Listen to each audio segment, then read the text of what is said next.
A prova de que Jesus era Deus era a ressurreição. Jesus, ele não precisa de ressurreição, porque, ou seja, a ressurreição do corpo não prova que aquele ser é Deus. Deixe seu like e compartilhe. Eu perguntei da questão simbólica, né, arquetípica da morte de Jesus. Eu queria que você falasse agora da questão também simbólica e arquetípica do renascimento de Jesus. Que eu vejo vários evangelistas ou pregadores do cristianismo afirmando que a ressurreição de Jesus seria a prova mais importante de que se sustenta a fé cristã. Né? Que sem a ressurreição não haveria fé, porque aí não haveria sim a comprovação da divindade, né? da linha divinitória de Jesus nesse caso. Qual que é o seu entendimento disso? Jesus Cristo não ressuscita, porque ele não morre. Perfeito. Isso é fato, é claro para mim. Então, assim, para qualquer espiritualista que estude. Na verdade, o que acontece, Ale?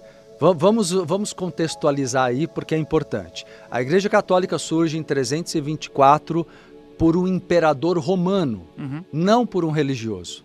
O imperador romano, que é Constantino, ele adota o cristianismo que foi perseguido nos primeiros 300 anos, na época que o cristianismo pregava a reencarnação, que o cristianismo ele tinha uma visão gnóstica. Ou seja, Jesus ele traz um conhecimento gnóstico. Esse conhecimento é perseguido pelo Império Romano, só que o Império começa a entrar em decadência e ele adota o cristianismo porque naquele momento ele viralizou. O cristianismo viralizou, ele se tornou popular e era interessante para aumentar o poderio, né, para o ressurgimento do Império Romano. A influência do Império. Exato. Então a Igreja Católica, ela é o ressurgimento do antigo Império Romano com novas características. E colocar que Jesus ressuscitou era a forma de dizer, sim, é verdade, não existem vários deuses romanos, só existe um único Deus e é Jesus. Então era necessário estabelecer um Deus.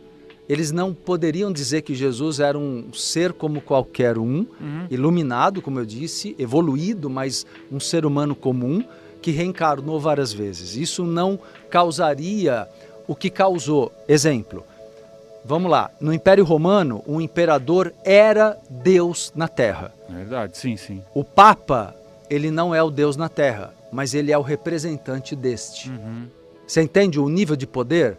Ou seja, o Papa se torna o representante de Deus na Terra, usando a justificativa de que Jesus teria delegado a Pedro essa incumbência, o que não é verdade. Pedro, ele era um ponto forte naquele movimento, mas ele não foi incumbido de uma igreja, entende? Tanto que naqueles primeiros 300 anos,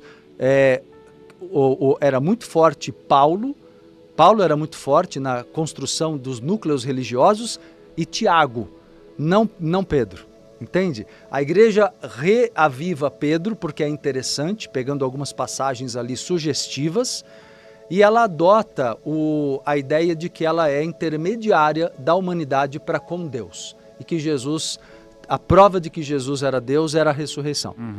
Então, na verdade, a ressurreição é um argumento necessário para a religião existir, como você bem colocou. Só estou argumentando aqui na minha visão, né?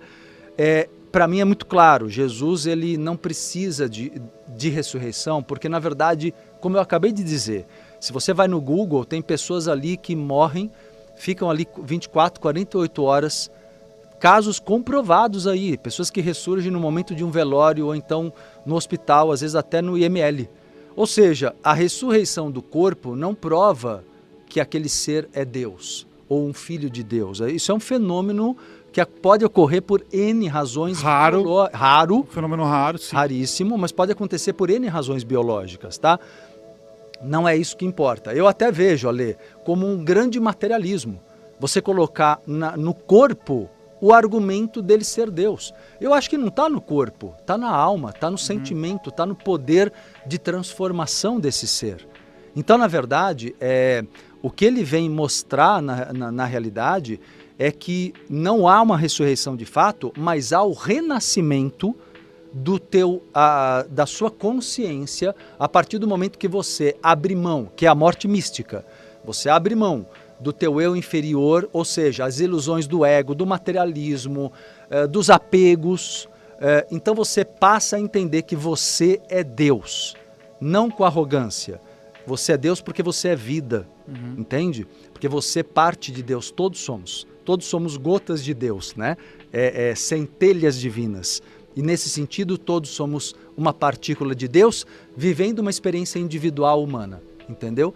Então, a partir desse momento, eu vejo a experiência de Jesus dessa forma. E só para acrescentar, a morte mística já era um ritual do Antigo Egito. Isso era feito na pirâmide de Quéops.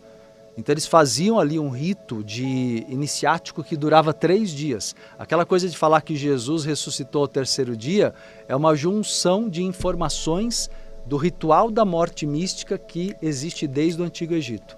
A pessoa entrava na pirâmide, ela ficava ali, no 3º dia ela saía dali. Depois de várias experiências místicas, Jesus passou pela pirâmide de Quéops, passou pela experiência da iniciação e a pessoa sairia de lá renascida. Esse é o sentido da cruz e da ressurreição simbólica.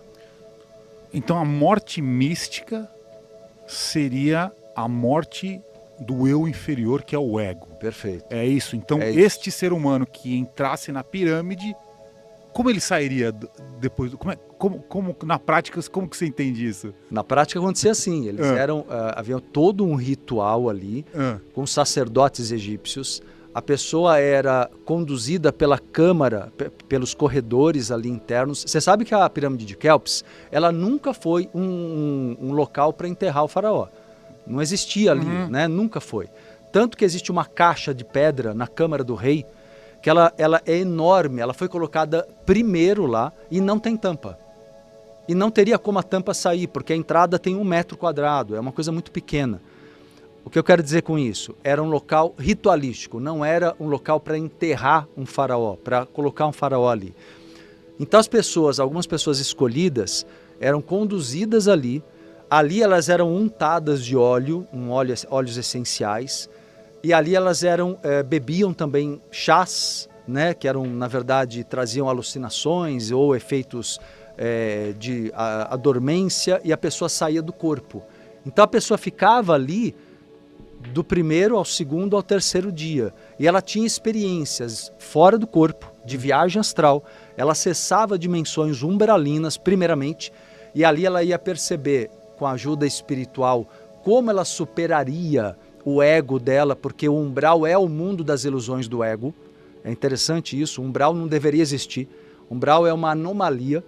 Então o umbral, a pessoa visita o umbral naquele 1º dia. No 2º dia ela vai para dimensões melhores, digamos assim. Ela recebe orientações espirituais, tudo fora do corpo. Ela está ali com o corpo dela dormindo, como se fosse em coma, tá? Um coma induzido por uma série de substâncias. E aí ela acessa dimensões. No 3º dia, a pessoa acessa a esfera crística. Ela acessa Shambhala, ela acessa o astral superior. E ali, quando ela volta num grau de consciência, de expansão de consciência absurdo.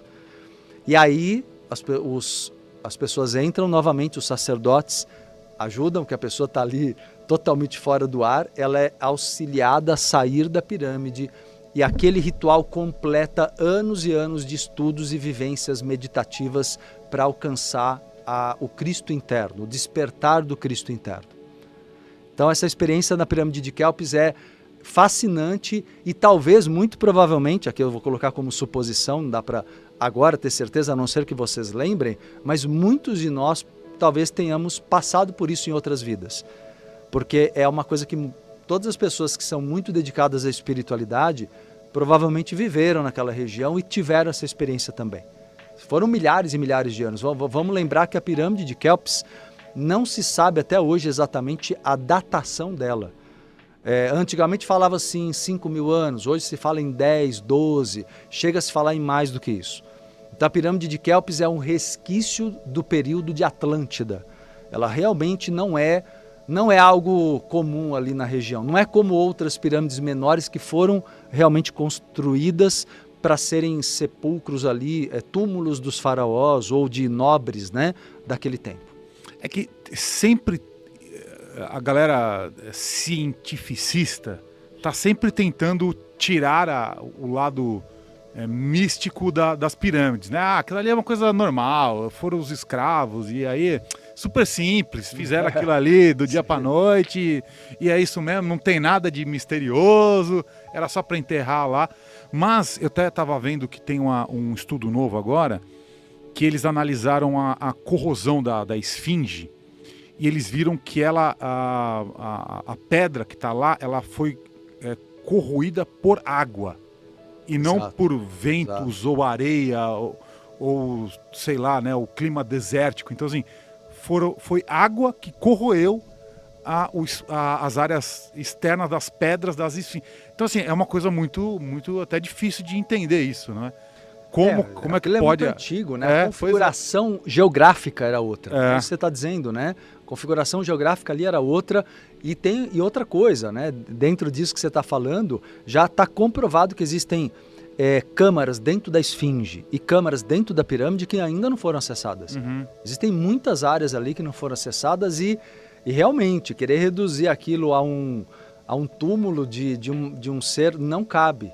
Até porque não havia nada ali, é o que eu falei, a Câmara do Rei, ela era uma câmara que estava vazia, nem tampa existia, qualquer túmulo de faraó, qualquer sarcófago teria uma tampa, aquilo não tinha. Então realmente as pessoas têm que olhar para um outro ângulo, mas isso começa a fazer questionar muita coisa, né? Mas você já fez esse ritual lá na pirâmide? Nessa vida? Nem que eu queira, não dá, né? Nessa vida não dá mais, eles não vão permitir. Você pode visitar, eu não conheço ainda fisicamente as pirâmides, mas você pode visitar as pirâmides, mas você não pode fazer esse ritual lá dentro da pirâmide. Só você conseguir um jeitinho ali, um jeitinho brasileiro no Egito, para conseguir entrar na pirâmide. Não, mas teve um convidado nosso, que é o... Ele conseguiu? Ricardo Gonzalez. Foi. Não é isso? Peruano. Já passou? Ele entrou lá, deitou no sarcófago, Tá. e aí vários outros místicos em volta começaram a fazer um mantra. Como é que era? Legal. Nossa. Acho que era Sinurus, era uma coisa assim. Era alguma coisa assim. Então eles começaram a fazer um ritual com ele deitado no sarcófago. Rapidamente, né? Não ficou 3 dias lá. Não, foi uma coisa... Foi o meu, diz ele que a projeção que ele teve, ele durou dias. Tá, mas foram alguns... segundos. A percepção é tempo estendido, era né? Sinhuru, né? Era uma coisa, quando eu for lá, eu conto se eu consigo fazer isso também. Eu não sei se eles permitirem, vai ser muito bom. Se der jeito lá, eu não conheço ainda fisicamente o Egito. Mas eu sei que é fascinante e tenho muita vontade exatamente porque eu tenho noção do que aquilo significa. A gente sempre sabe que tem que separar um pouquinho do tempo de hoje, né? Do lado turístico, tem que isolar um pouco aquilo para poder encontrar as energias daquele tempo ali, né?